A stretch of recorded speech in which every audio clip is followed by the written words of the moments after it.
Hey everybody, how you doing?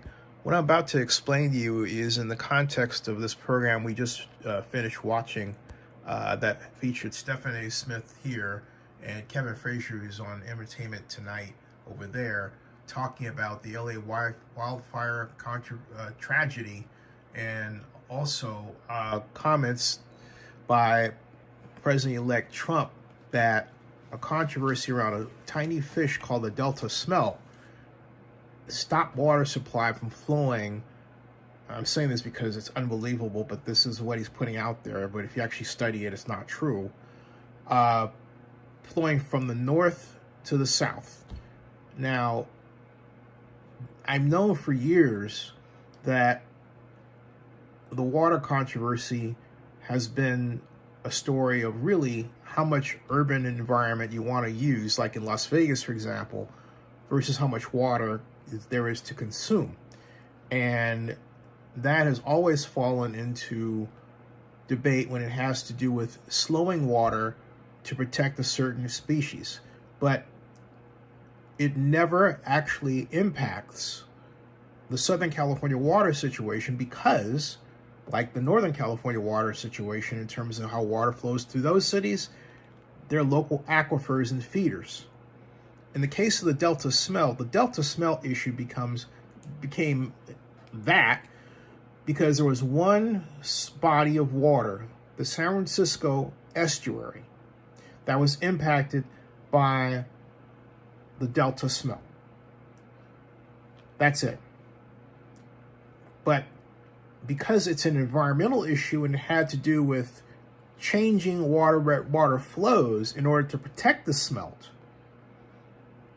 and there are people who don't like such adjustments when it has to do with environmental regulations, they took the smelt issue and tied it with general politics in terms of left-right politics. And folks, this has been going on since 2009. How do I know that? Because I'm going to point you to an article I read that's really good on the California Water Blog by Caleb Scoville. It's called The Delta Smelt Controversy and Sociological Perspective. And I'm going to basically give you the skinny. The skinny is this.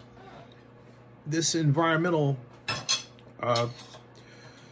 scientist explains, after having studied this issue for many, many years, that the only time the Delta Smelt comes up as a subject is in left-right politics. He did a content analysis online and determined that there is no academic paper, there's no research that actually ties the Delta Smelt controversy to any water supply shortage in Southern California, or for that matter, Northern California. Okay? So how do we get here? It's a political trick. And that's what gets me to my real issue.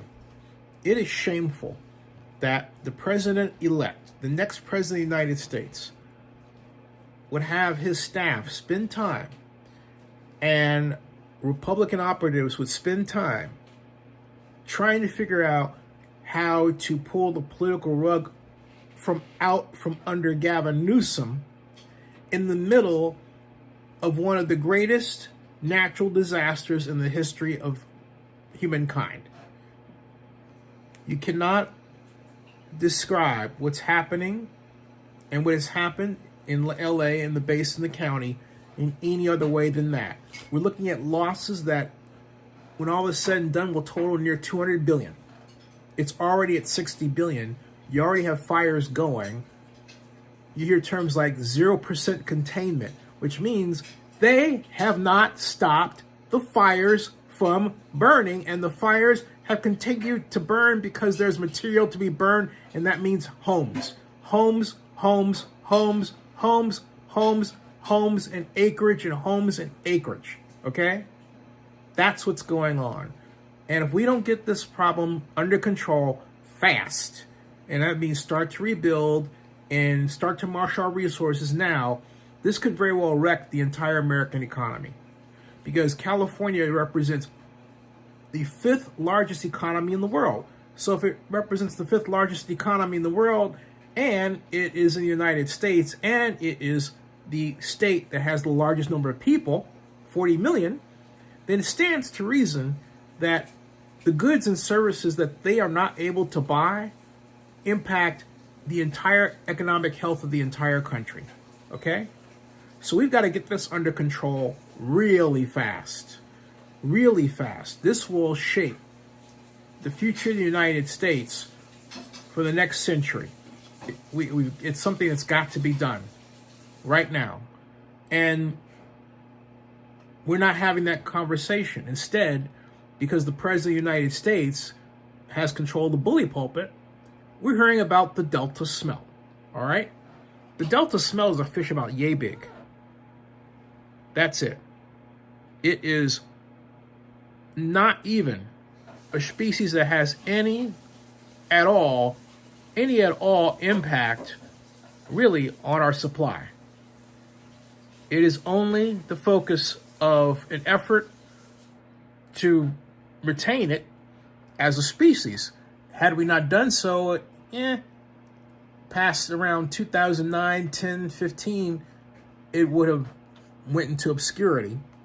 But because first a small set of scientists, and then yes, a group of elected officials influenced by researchers and influenced by political operatives on the left, decided we're going to make this a big issue. They made it a bigger issue than it has a right to be. So, and the conservatives countered with making it a bigger issue than it had a right to be, because it has nothing to do with water supply. It has nothing to do with water supply. Okay? Nothing at all. Nothing. Nothing at all. There is no credible paper that ties this issue to water supply and says definitively, unequivocally, yeah, the Delta smelt is the reason why LA doesn't have water. That's not how it works.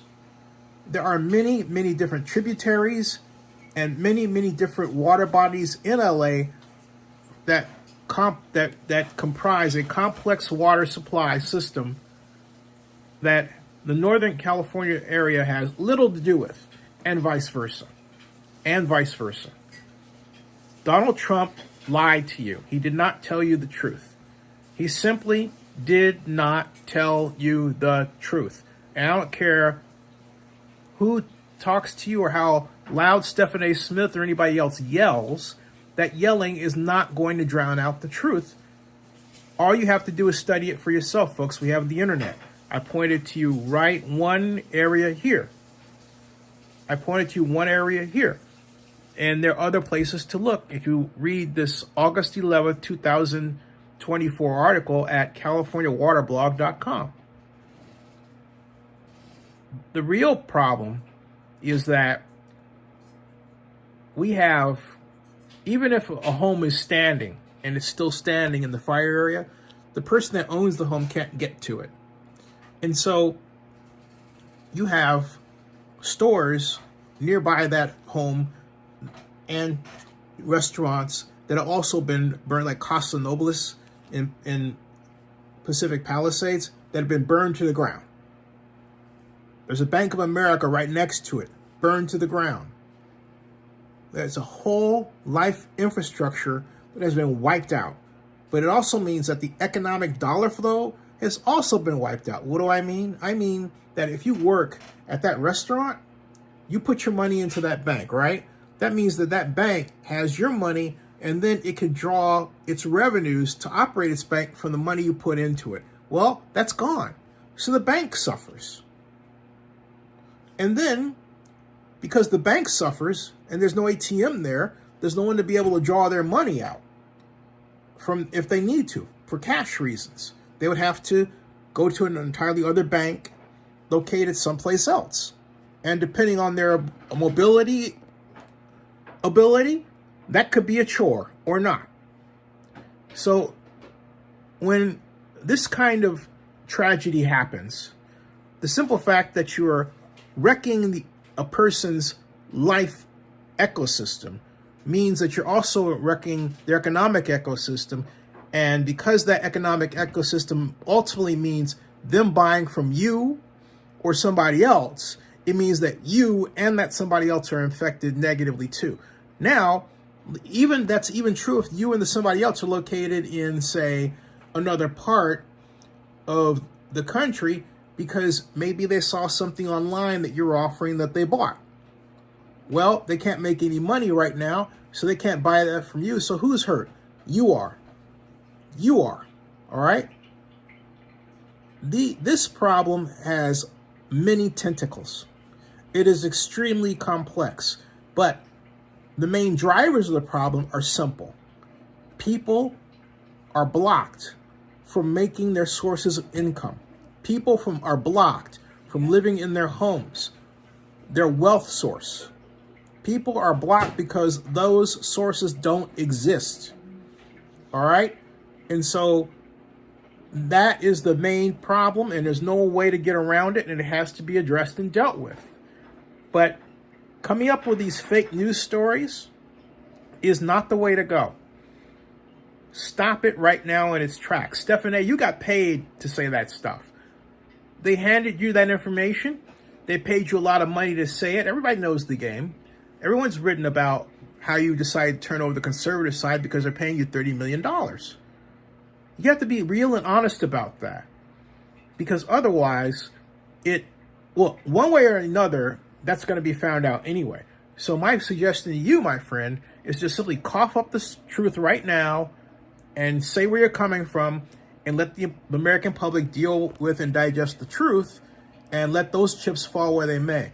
But do not put information out like that, not say where it's coming from, and then threaten the lives of many people who are counting on the American public to understand their plight and therefore get the help that they need. Yet that's what you're doing, okay? And Kevin Frazier, you should know better to be on the other side and just allow him to say that and just nod and nod and nod. Both of you work for ABC. So you should be honest about your affiliation and what you feel like you can and cannot say, rather than acting as if you're from a place of authority. You're not. Or that you have some understanding of the problem. You don't.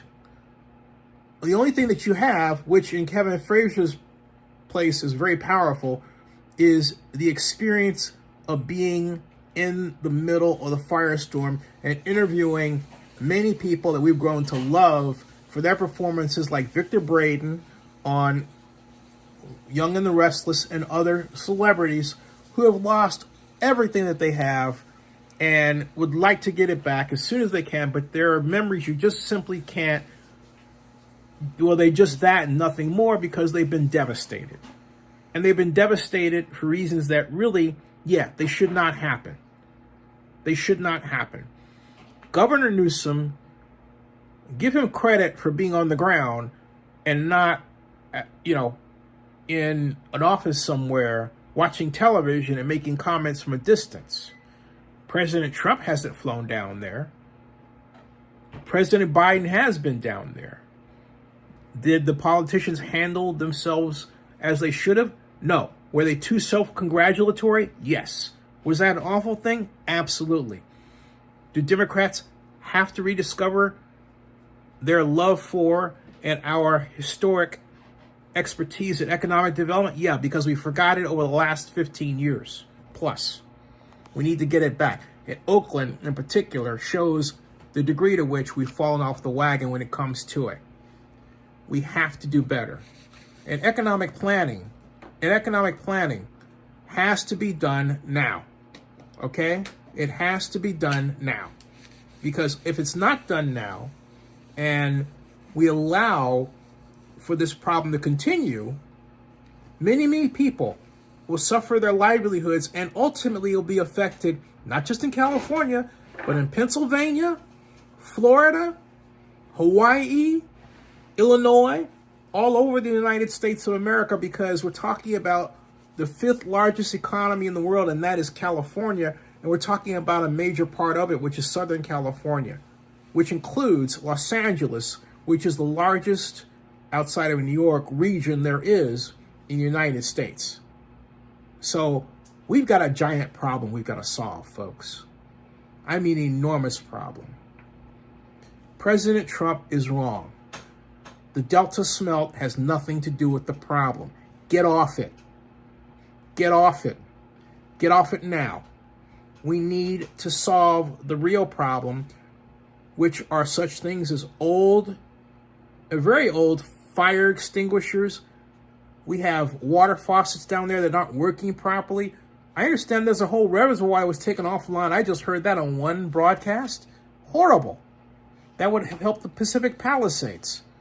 So, but the bottom line is right now, and I say this and I'll say this again, Governor Newsom needs to have an ombudsman employed right now, an economic development person that does nothing but go around and records each and every loss, each and every resident's complaint, and puts them into a database so that you can accurately calculate who needs what and then determine how to get it to them. We need to do that right now. No one is doing that. Other people say we have to contact FEMA, all right?